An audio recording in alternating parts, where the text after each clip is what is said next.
নমস্কার। যুক্তি তর্ক সঙ্গে অর্কই আপনাদের স্বাগত। আপনাদের সঙ্গে আমি অর্কপ্রভ সরকার। তৃণমূলের সুখের সংসারে এবার কি ভাঙন? দেখুন, এই শব্দবন্ধটা আমরা ব্যবহার করি সুখের সংসার। প্রথম কয়েক বছর তৃণমূলের সংসার সত্যি সুখের ছিল, কিন্তু যেদিন থেকে ছোটবাবু রঙ্গমঞ্চে অবতীর্ণ হলেন সেদিন থেকেই তৃণমূলের ভাঙনের শুরু। এখন যেটা চলছে সেটা হচ্ছে মুষল পর্ব। কদিন আগে দেখলাম তৃণমূল ছেড়ে বিজেপিতে গিয়ে চার্টার্ড বিমানে করে বিজেপিতে গিয়ে অমিত শাহের কাছ থেকে ফ্ল্যাগ নিয়ে তৃণমূলে গিয়েছিলেন যে রাজীব বন্দ্যোপাধ্যায় জমজুরে হারলেন, হেরে আবার তৃণমূলে ফিরলেন, ফিরে জায়গা টাকা পাচ্ছিলেন না, কোথাও পর্যবেক্ষক টেক্ষক করছিলেন। হঠাৎ দেখলাম ব্যারেটোকে নিয়ে তিনি একটা জিপ র্যালি করেছেন। তো হাওড়াতে রাজীব বন্দ্যোপাধ্যায় জিপ র্যালি করছেন, কল্যাণ ঘোষ, তারপরে আমাদের ওই মমতা বন্দ্যোপাধ্যায় দীর্ঘদিনের পুরাতন বৃত্ত অরূপ রায় চুপ করে মেনে নেবেন? আবার রাজীব ব্যানার্জিকে তারা হাওড়াতে পা রাখার সুযোগ করে দেবেন? আমার মনে হয় তা নয়। রাজীব আসলে কোথাও কলকে পাচ্ছে না, ক্যামাক স্ট্রিটকে আঁকড়ে ধরে আছে। ক্যামাক স্ট্রিট বলছে টিকিট দিতে পারি, এমন জায়গায় লড়তে হবে যেখানে জয় ছিনিয়ে নিতে হবে, মানে বিজেপির শক্ত ঘাঁটিতে পারাবে।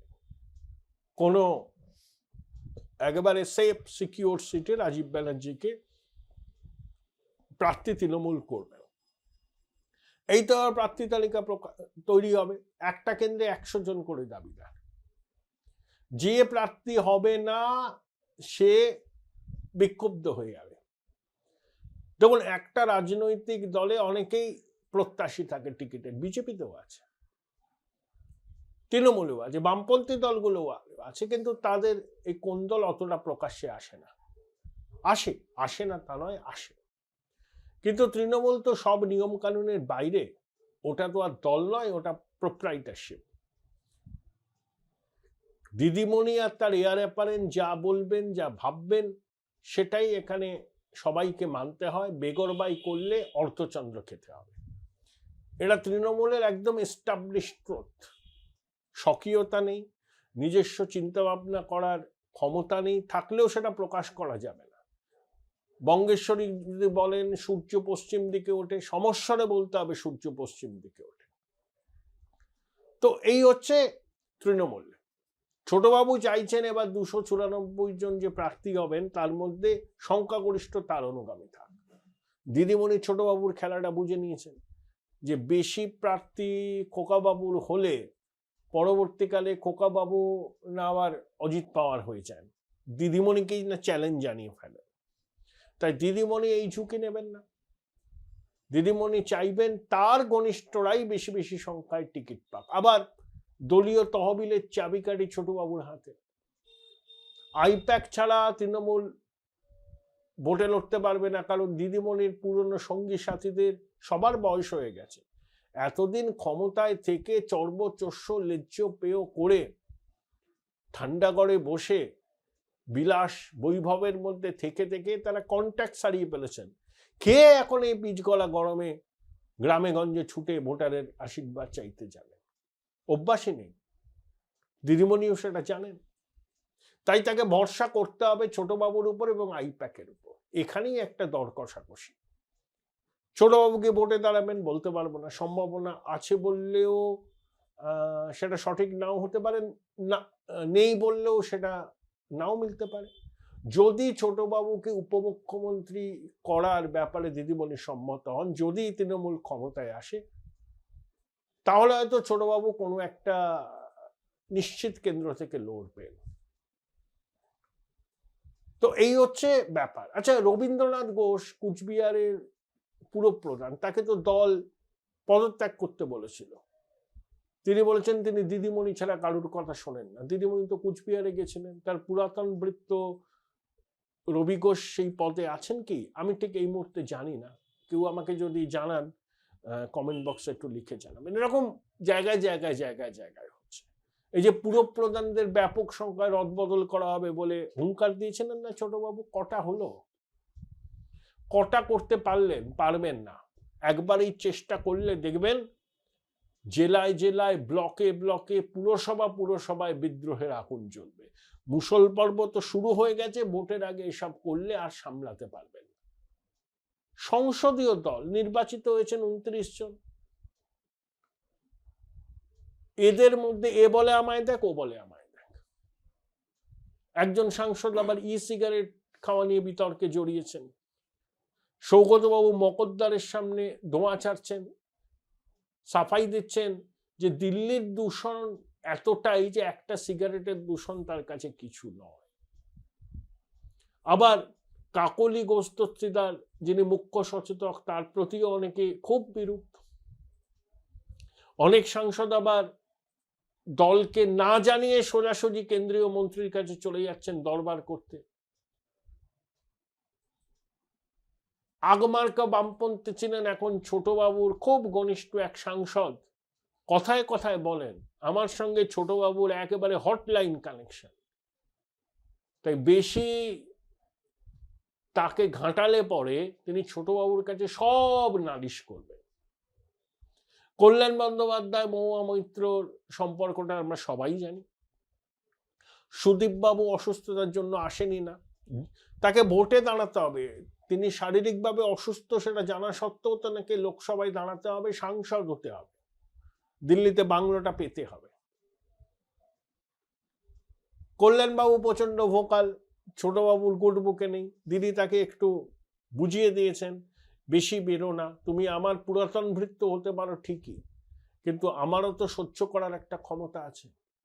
আর ছোটবাবু তো অনেকদিন আগেই নেই, পাখি উড়ে গেছে, এখন বোধহয় ফিরলেন, পারিবারিক কারণে কোনো অসুখ বিসুখ ছিল। আবার সামনে কঠিন নির্বাচন, তার আগে ছোটবাবু একটু ঘুরে টুরে নিলেন, শরীর মনটা চাঙ্গা হয়ে গেল। কথায় কথায় উনি বিদেশে যান, আমি তো বলি না বৈভবের আস্ফালন।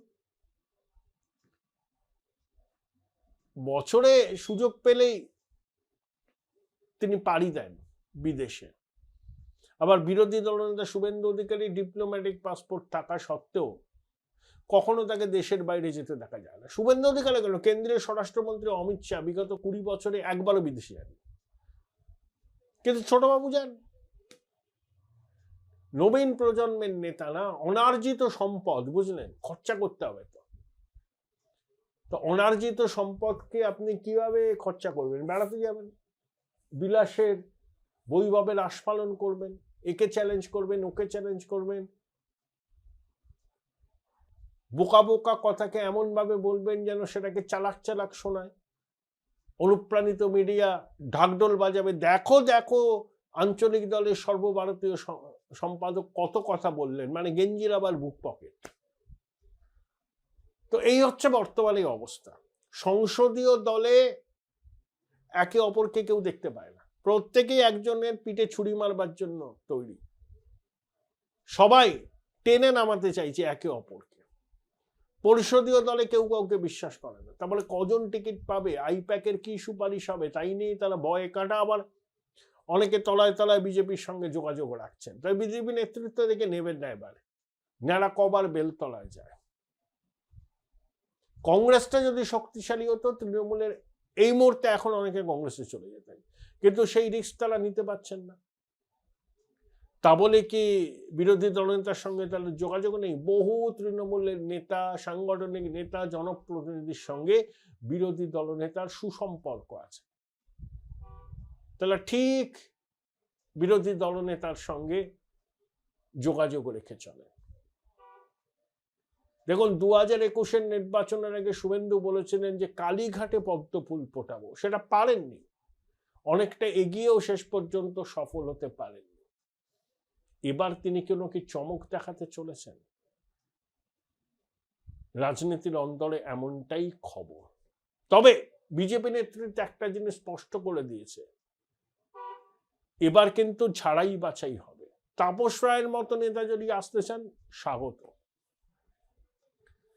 কিন্তু ওই উরুকাতু মদনার মতো যখন তখন বিজেপিতে চলে এলাম, আবার সুবিধা করতে না পারলে ঝাঁকের কই ঝাঁকে ফিরে গেলাম, এই প্রবণতা কিন্তু এবার চলবে না।